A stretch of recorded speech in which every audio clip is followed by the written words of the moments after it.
দক্ষিণ এশিয়ার আকাশে উত্তেজনার রেশ। সেই উত্তেজনার অন্যতম কেন্দ্রবিন্দু ভারত। নরেন্দ্র মোদীর কপালের ভাঁজ দিনে দিনে চওড়া হচ্ছে।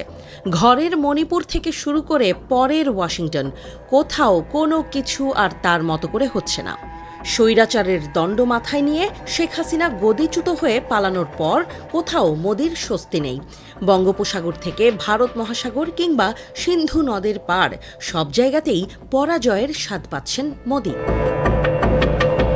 শেখ হাসিনার পতন পাকিস্তানকে কিছুটা শক্তি দিয়েছে, কারণ পদ্মার এপারে গঙ্গার ওই ধারে বসে আর ছড়ি ঘোরাতে পারছেন না মোদি।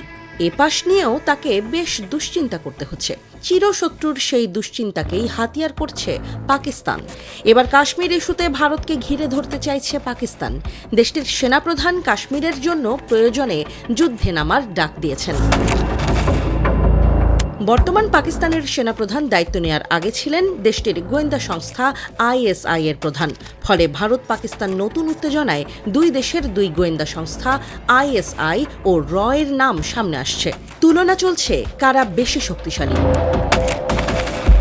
র বা রিসার্চ অ্যান্ড অ্যানালিসিস উইং ভারতের হয়ে বিশ্বের নানা গোয়েন্দা মিশন পরিচালনা করে, আর পাকিস্তানের হয়ে বিশ্বে কাজ করে ISI বা ইন্টার সার্ভিস ইন্টেলিজেন্স।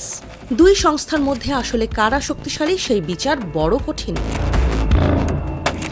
1968 সালে পাকিস্তানের সাথে যুদ্ধে সুবিধা না করতে পেরেই র গঠন করেছিল ভারত।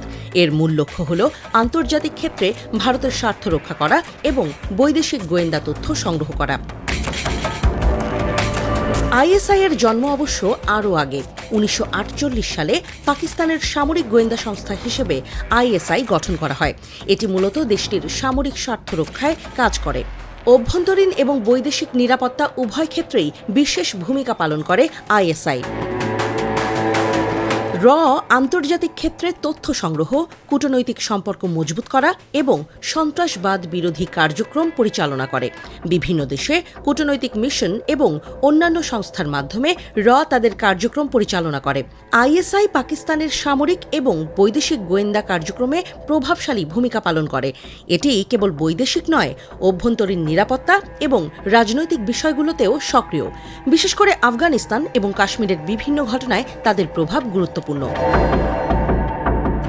র বিশেষ করে চীন, পাকিস্তান এবং অন্যান্য প্রতিবেশী দেশগুলোর সাথে সম্পর্ক নিয়ে তাদের কার্যক্রম পরিচালনা করে।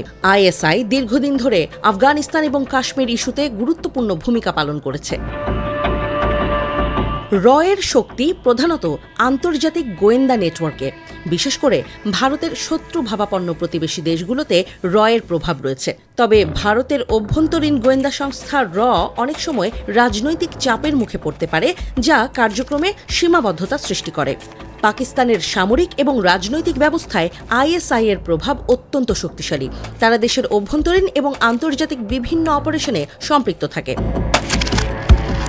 তবে বর্তমানে বিশ্বজুড়েই ব্যর্থতার মুখে পড়েছে র। নিজেদের অস্তিত্ব টিকিয়ে রাখতেই তারা হিমশিম খাচ্ছে। দক্ষিণ এশিয়া কিংবা দেশের বাইরে তারা দক্ষতার পরিচয় দিতে পারছে না বলেই মনে করছেন ভারতের অনেক রাজনৈতিক বিশ্লেষক। তাদের বিরুদ্ধে তাই দেশটির অভ্যন্তরেও ক্ষোভ বাড়ছে।